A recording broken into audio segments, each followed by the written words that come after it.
Hey, Jeff here from GoFloat Studios, and in today's video we're going to talk about what you should do and not do before coming in for your float so you can optimize your experience to get the most out of your float session when you come in.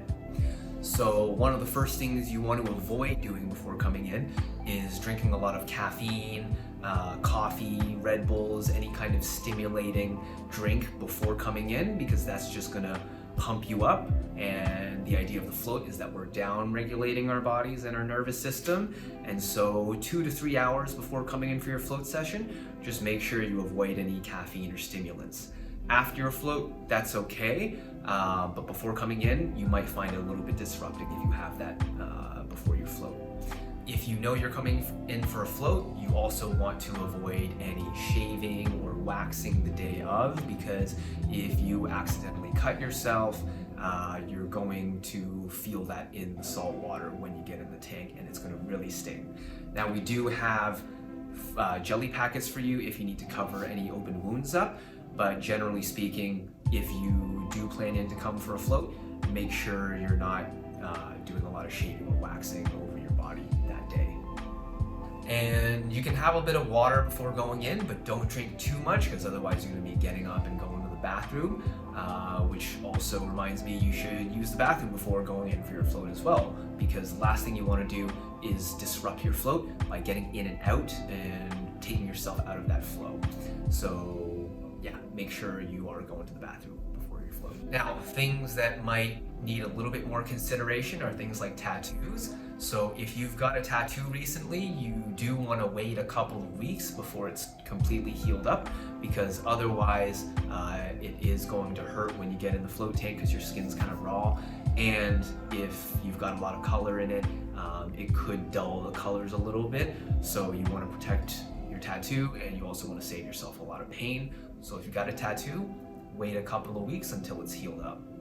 And if you've got your hair dyed recently, you also want to wait until it's not coming out anymore. So if you've dyed your hair something crazy like red or purple, we just don't want that color running off into the tank water. So if you got your hair dyed recently, wait a bit, wait a couple of weeks. Make sure that when you shower, it's not running off in the shower. When you towel off, make sure it's not coming off in the towel, and you should be good to float.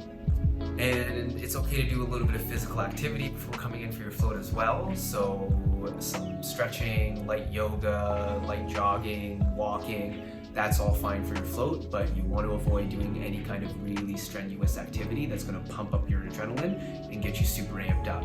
So don't do your heavy 1-rep max that day. Don't be sprinting, don't be doing anything that's going to get your heart rate up to 200 beats per minute, because that's going to really amp you up and make it a lot more difficult to settle down into the float. So if you do decide to do any really strenuous activity, just make sure you wait a couple of hours for your body to kind of get rid of all of that excess adrenaline before coming in for your float, and you'll get the most out of those recovery benefits, especially if you've done something to really damage your muscles that day and they're going to be sore. So actually a float might be good, but you just want to rest a little bit before coming in for your float. And finally, you just want to avoid rushing into here. Give yourself plenty of time to get yourself over here, to not worry about parking or stressing out about being late for your float. Give yourself that time so that when you come in, you're kind of relaxed already, because if you come in all stressed out and everything, again, that's going to pump up your adrenaline and your cortisol and make it a little bit more difficult to settle down into the float.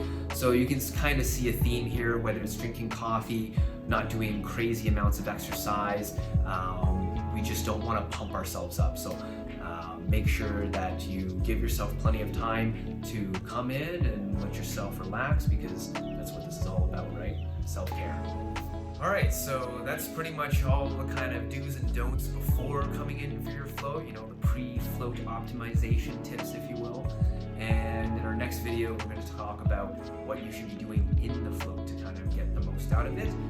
Now, there's no wrong or right way to float. Everyone's got their own way of doing it. But if it's your first time or you're still new to it and you have a bit of a hard time relaxing, now that you've got the pre-float stuff out of the way and optimized, next video we can talk about what you can do in the tank to help you get a little bit better at relaxing. relaxing and settling into it and getting into that mindfulness space. So stay tuned for that.